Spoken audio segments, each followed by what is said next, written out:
Dans cette vidéo, on va parler ensemble des order blocks. Tu as dû déjà en entendre parler et ça fait partie d'ailleurs de la vision SMC. Mais aujourd'hui, on ne va pas détailler forcément sur cette approche-là. On va tout simplement juste parler des order blocks. N'oublie pas que SMC, je tiens à faire un petit disclaimer, c'est pas une stratégie, on est simplement dans une approche, dans une vision. Donc tu verras par toi-même à quel point c'est pertinent et à quel point tu vas avoir de bien meilleurs points d'entrée. Juste à la fin de cette vidéo, applique-le. Let's go, on commence tout de suite. Tu dois très certainement te demander qu'est-ce que c'est que ce fameux order block qui fait que de nous utiliser mais il ne nous le dit pas. Je vais t'expliquer tout de suite, mais avant, on va faire une toute petite parenthèse sur la liquidité parce que sans ça, tu ne comprendras strictement rien. Donc comme tu le sais, le marché, il est tout simplement, il y a plusieurs intervenants qui vont être présents dessus. Donc les principaux, évidemment, ça va être les grosses institutions, donc tu as dû déjà en entendre parler, que ce soit les hedge funds, il va y avoir les banques centrales, il va y avoir beaucoup d'intervenants dessus. Il va y avoir évidemment aussi les retail, donc les particuliers comme toi, comme moi, les petites institutions, bref, il y aura beaucoup de personnes. Et tu t'en doutes, l'argent c'est le pouvoir. Et donc qui est-ce qui a le plus d'argent et qui est-ce qui a la plus grosse part? Évidemment, ça va être ces fameuses grosses institutions. T'inquiète pas, je vais te détailler juste après qui c'est. Et du coup, tu t'en doutes bien, on est sur un marché où il y a de l'offre et de la demande. Donc évidemment, ceux qui auront le plus gros pouvoir, c'est ceux qui auront le plus d'argent. Concrètement, ceux qui injectent le plus, d'accord? Sauf que nous, à notre échelle, on n'aura pas de souci de liquidité. Donc la liquidité, c'est quoi? Tout simplement un marché. On est sur une offre et de la demande. C'est évident ce que je dis. Peu importe le marché, par définition, il y a un acheteur et un vendeur en face, d'accord? C'est comme ça que ça se passe. Nous, on n'aura jamais ce fameux souci en tant que particulier, même les petites institutions, de liquidité. Par contre, pour les grosses institutions, c'est une autre histoire. Eux, ils ont de gros soucis de liquidité. Alors, qu'est-ce que ça signifie? Ça signifie tout simplement qu'ils doivent chercher des liquidités pour en créer de nouvelles, d'accord? Donc, évidemment, quand on va acheter un lot, on va vendre un lot en face aussi. Vous comprenez que quand vous achetez, il y a un vendeur en face. Et inversement, quand il y a un vendeur, il y a un acheteur en face. Déjà, ça, c'est une grosse chose à comprendre. Admettons, aujourd'hui, tu te rends à l'Apple Store et tu as envie d'acheter le dernier iPhone. Évidemment, il faudra qu'il soit présent, qu'il soit en stock. D'accord? Tu comprends? On peut comparer un petit peu ce stock à la liquidité. Et si tu veux noter une chose qui est importante et qui paraît plus qu'évidente, mais le marché est un jeu à somme nulle. Qu'est-ce que ça signifie? T'en fais pas, je vais détailler.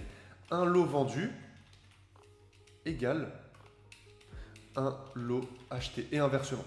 Si aujourd'hui tu veux ouvrir un achat, évidemment il y aura un vendeur en face. C'est ce que je t'expliquais, c'est la liquidité. Sauf que pour un lot, il n'y a pas de problème. Pour 10 lots, pour 100 lots, il n'y a pas de problème.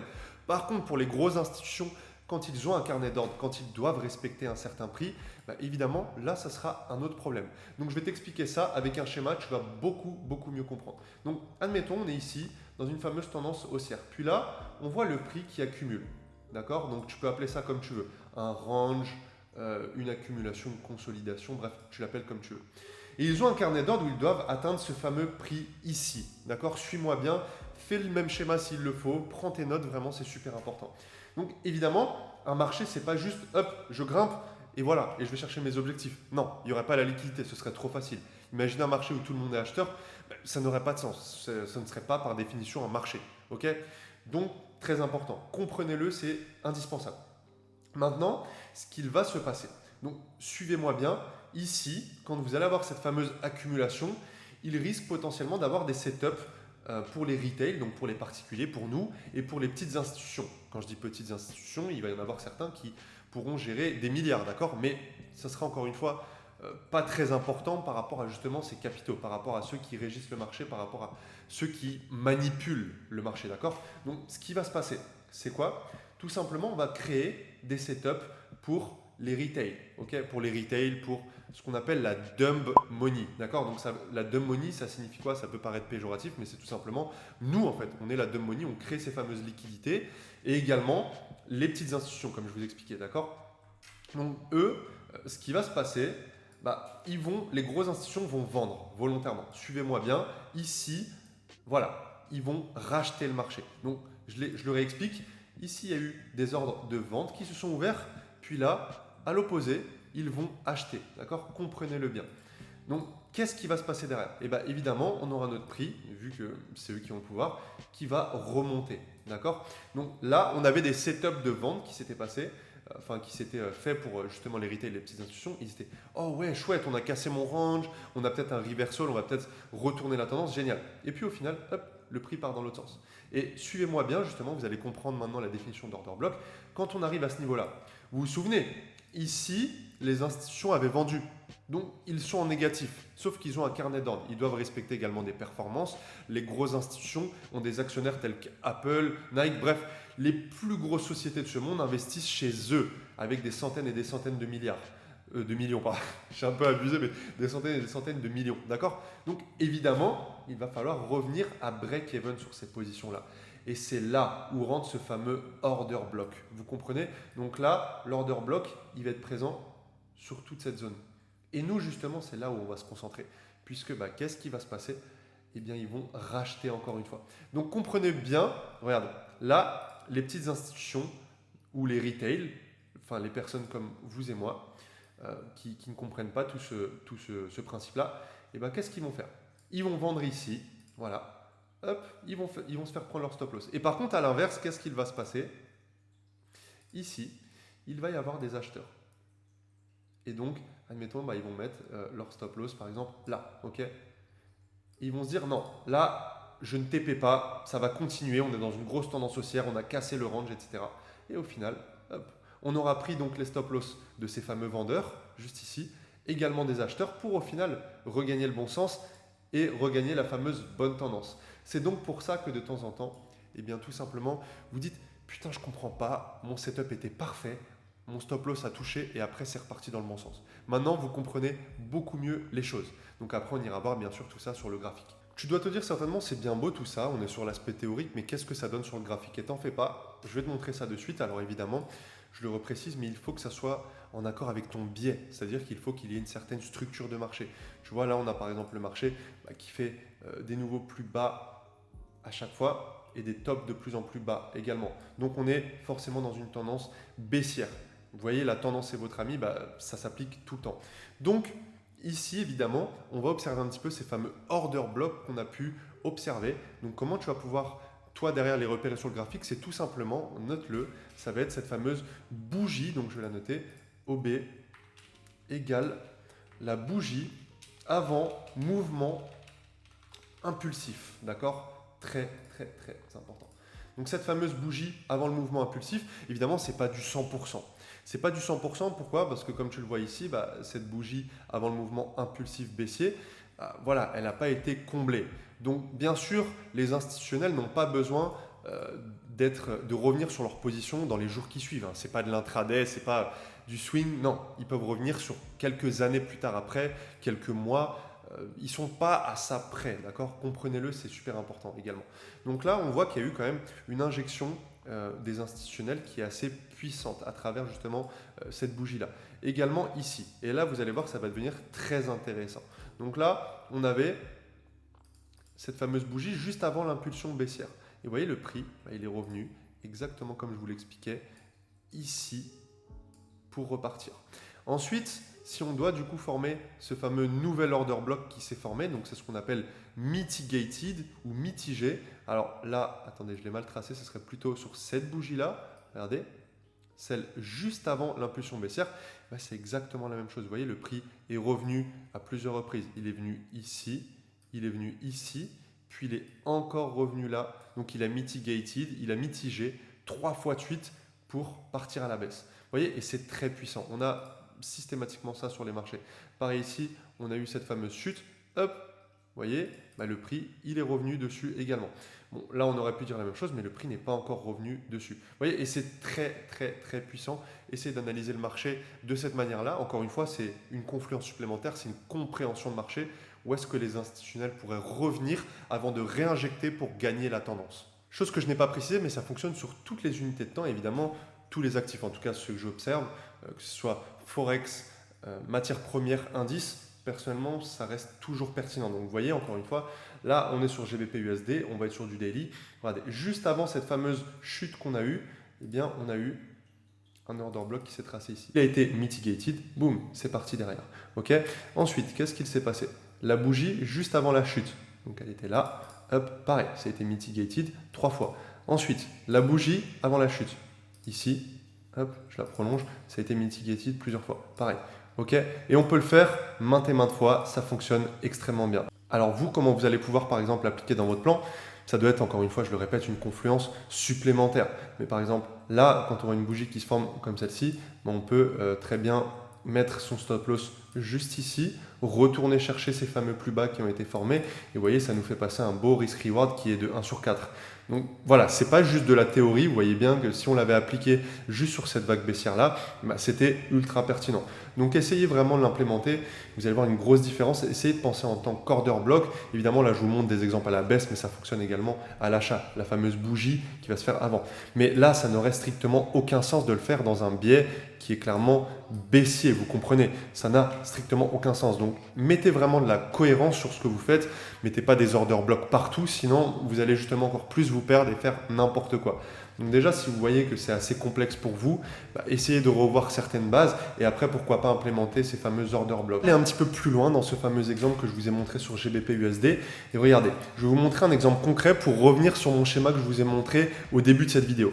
Donc on va prendre par exemple l'order block qui s'était formé juste ici, par exemple le 24. Et vous allez comprendre pas mal de choses. Donc cette fameuse bougie juste avant, voilà, la fameuse impulsion qu'on a eu baissière. Regardez, donc là je vais me mettre en H1 pour justement voir un petit peu ce fameux schéma que je vous avais fait avec l'accumulation, le range et hop, ça repart dans un sens puis aller dans l'autre. Vous allez comprendre bien mieux. Donc là, on est dans l'order block. Retenez bien, on est dedans. Alors évidemment, ça paraît pas, voilà, on ne dirait pas qu'il y a un order block qui est ici, puisque tout simplement, on l'a repéré sur une unité de temps qui était supérieure. Maintenant, qu'est-ce qu'on va pouvoir regarder par rapport au 24 juin? Et je vais vous montrer qu'on avait déjà des signaux qui étaient quand même assez puissants sur de la vente. Donc on va prendre tout simplement la journée du 24 juin. Donc elle s'est faite ici, et c'était le range qui s'était tracé dessus. Alors je vais le faire volontairement d'une autre couleur. Donc voilà, ça c'était la fameuse journée du 24 juin. On avait un plus haut qui a été fait juste ici. Et donc on a eu une prise de liquidité qui s'était faite justement ici. Donc je vais vous rappeler un petit peu le schéma que j'avais fait. Voilà, je mets le petit $, qui signifie prise de liquidité. Donc le schéma dont je vous avais parlé juste avant, on avait cette fameuse accumulation qui se faisait. Là c'est le cas. Donc caractérisé par un range par exemple. Et donc on va chercher ça pour aller chercher ce mouvement-là, je vous le rappelle. Et hop, on revient et on va. D'accord? Suivez-moi bien jusque-là, il faut être très concentré là-dessus. Donc, pour revenir là-dessus, tout simplement, il y avait un order block qui s'était tracé dans un order block. Alors ça, on en parlera un petit peu plus en détail. Si ça vous intéresse, j'en ferai une vidéo. C'est ce que j'appelle des points d'intérêt, des POI. Alors évidemment, il faudrait que j'en fasse toute une vidéo et c'est maintenant grâce à ça que je me positionne et que j'ai de meilleurs stop loss, meilleurs risk reward et vraiment que j'ai perfectionné mon trading sur ces derniers mois. Donc comme vous le voyez, on suit exactement la même logique, sauf qu'en fait, on descend d'unité de temps en unité de temps. Et là, on voit un order block dans un order block. Et regardez qu'est-ce qu'il s'est passé. On a eu cette fameuse prise de liquidité, donc avec le range, avec la fausse cassure. Donc là, il y a eu plein d'acheteurs qui se sont positionnés, sauf que réellement, les institutions, ce qu'ils voulaient, c'était vendre. Puis au final, on est revenu chercher le bas du range, hop, on est revenu, et juste ici, on a marqué une pattern de retournement de situation. C'était très puissant. Pour qu'au final, on aille dans le sens qui était le bon et qu'on chute. Ok.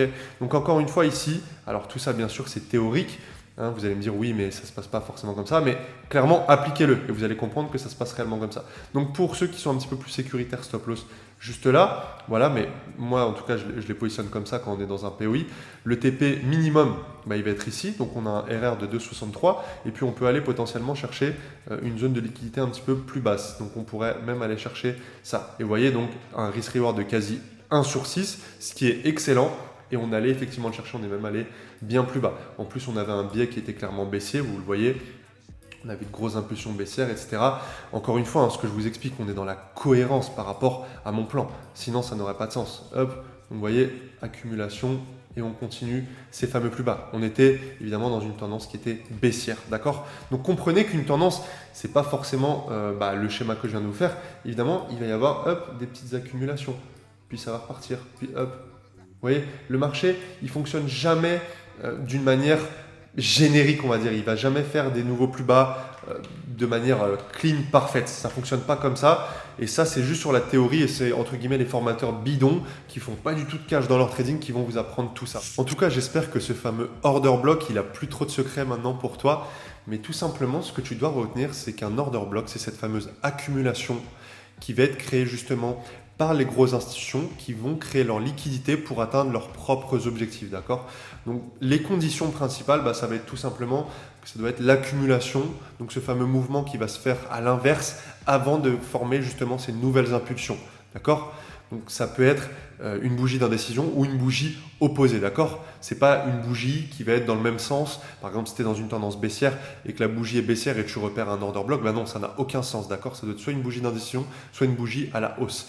Donc voilà, la deuxième condition, j'y venais justement, elle doit être en accord avec ta structure de marché, avec ton biais. Tu dois faire une analyse au préalable pour comprendre exactement dans quel sens on est. J'avais pour habitude qu'il existait 3 piliers dans ton trading pour être profitable, mais maintenant j'ai tendance à dire qu'il y en a même un 4e qui est tout simplement la compréhension de marché. Donc les précédents, ça va être l'analyse technique, le money management et la psychologie, mais surtout cette fameuse compréhension de marché. Où est-ce que les institutionnels veulent t'emmener et quels objectifs ils veulent atteindre. Donc comme tu l'as observé, et je ne peux pas le faire en une vidéo, moi j'essaie d'observer ces fameux order blocks qui se forment dans un autre order block, d'accord? Donc ce qu'on peut appeler plus communément un POI, un Point of Interest. Après, bien sûr, ça reste subjectif, mais c'est ma manière de les utiliser. Et voilà, c'est comme ça que je prends mon cash et j'ai un superbe taux de réussite. Donc si tu veux que j'aille un petit peu plus loin sur cette notion de POI, que je te montre des exemples en live, ou même peut-être que je trade en live devant toi, fais-le moi savoir directement dans les commentaires. Je tenais vraiment à te remercier si tu passes par là sur cette vidéo institutionnelle FX. C'est grâce à eux vraiment que j'ai évolué à fond sur cet aspect vraiment de compréhension de marché. Et vraiment par rapport à ce que je connaissais avant, même si j'étais déjà rentable, je pensais que je connaissais beaucoup de choses, mais clairement je connaissais strictement rien des marchés. Et justement maintenant je suis dans une phase de formation intensive pour encore plus comprendre, encore plus faire évoluer mes performances, avoir de meilleurs risk-reward, meilleurs stop-loss. Et voilà, j'en avais tout simplement marre. Le constat était là, prendre des stop-loss bêtement sans même comprendre pourquoi. Ça va chercher mon stop-loss, puis au final, ça va dans le bon sens. Au bout d'un moment, j'en avais marre de tout ça, donc je me suis dit, je vais pousser. Maintenant, est-ce que tu veux également que je pousse tout simplement sur ces vidéos-là? Fais-le moi savoir, ce sera avec grand plaisir. Sur ce, moi, je te dis à la prochaine. Ciao! Mais non, mais il est chiant lui. Go! Mais je peux pas avec lui là, il rigole. Go! Allez, le flash! Le flash, mets le flash. Allez là, le flasher là. 3, 2, 1, go! Aujourd'hui, on va parler ensemble des order blocks. Mais vas-y, vous me cassez les couilles maintenant. Là, j'ai pas rigolé. Mais c'est Victor, fais Mais pas arrête, de je fais rien, gros! Au pire, regarde pas. Ouais. Vas-y, Trois. l'exposition, oublie pas. Attends, je fais l'exposition. C'est bon. Concentré Attends. sur le Ouais. T'es prêt? 3, Vas-y. 2, 1, go! Arrête Bah arrête, Victor, il y a que. Là, c'est plus Tom, là, c'est toi. Mais non, il Là, c'est rigole toi. aussi, c'est Mais chiant! au pire, tu te tournes. Je te tourne. Et je me tourne. Attends, je fais l'expo. Bah non, mais là, si tu filmes pas bien. Non, il va bien. Non, c'est bon. Il va bien. 3, ça- 3, 2, 1, go! Dans cette vidéo, on va parler ensemble des. Mais arrêtez Arrêtez, je peux pas rester sérieux. Allez! Attends, file. garde le rec. Il est en